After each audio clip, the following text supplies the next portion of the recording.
J'ai travaillé chez Infostrat, une web agency spécialisée dans la création-gestion de vidéos, applications mobiles, sites web, etc. Je peux vous dire que je connaissais rien à ce domaine avant mon arrivée, donc j'ai dû pédaler très rapidement afin de tout comprendre en un court laps de temps.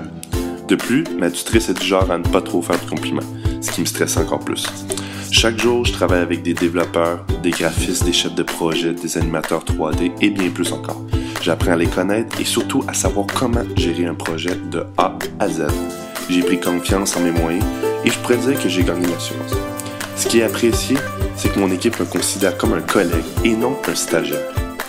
Vivre une expérience de ce genre permet d'en apprendre énormément sur soi-même au niveau personnel, mais aussi professionnel. Je vis parfois des moments mémorables et des fois des moments plus difficiles. Je parle surtout ici de mon adaptation culturelle.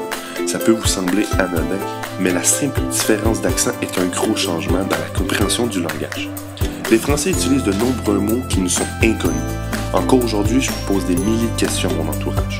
Par contre, le stage m'a permis de développer de multiples aptitudes.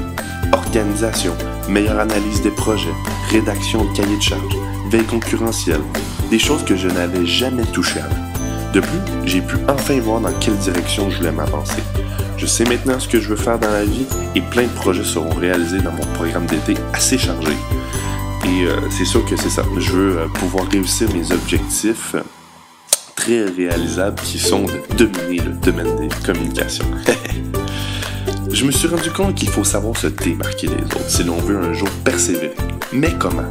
Pour ma part, c'est un stage à l'étranger que j'ai choisi. Acquérir une expérience hors du commun et être dorénavant capable de comprendre les mentalités et les mécanismes internationaux.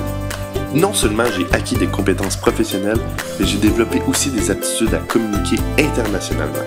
En effet, si les recruteurs, lors de mes futures entrevues, sont très vigilants sur les premières expériences des candidats, ils seront particulièrement sensibles à celles acquises pendant mon stage à l'étranger.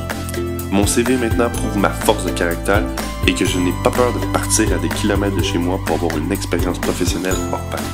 De plus, mon immersion linguistique et culturelle sont un aspect très valorisant, car cette ouverture d'esprit témoigne de ma capacité à faire face aux changements et aux nombreuses difficultés que j'ai rencontrées. Je peux vous dire que je regrette en rien les 74 CV et lettres de motivation que j'ai envoyées sans réponse. Une seule m'a répondu. J'ai passé 2 entrevues par Skype et me voilà, à Marseille, à voyager et à apprendre sur le monde, mais surtout sur moi-même.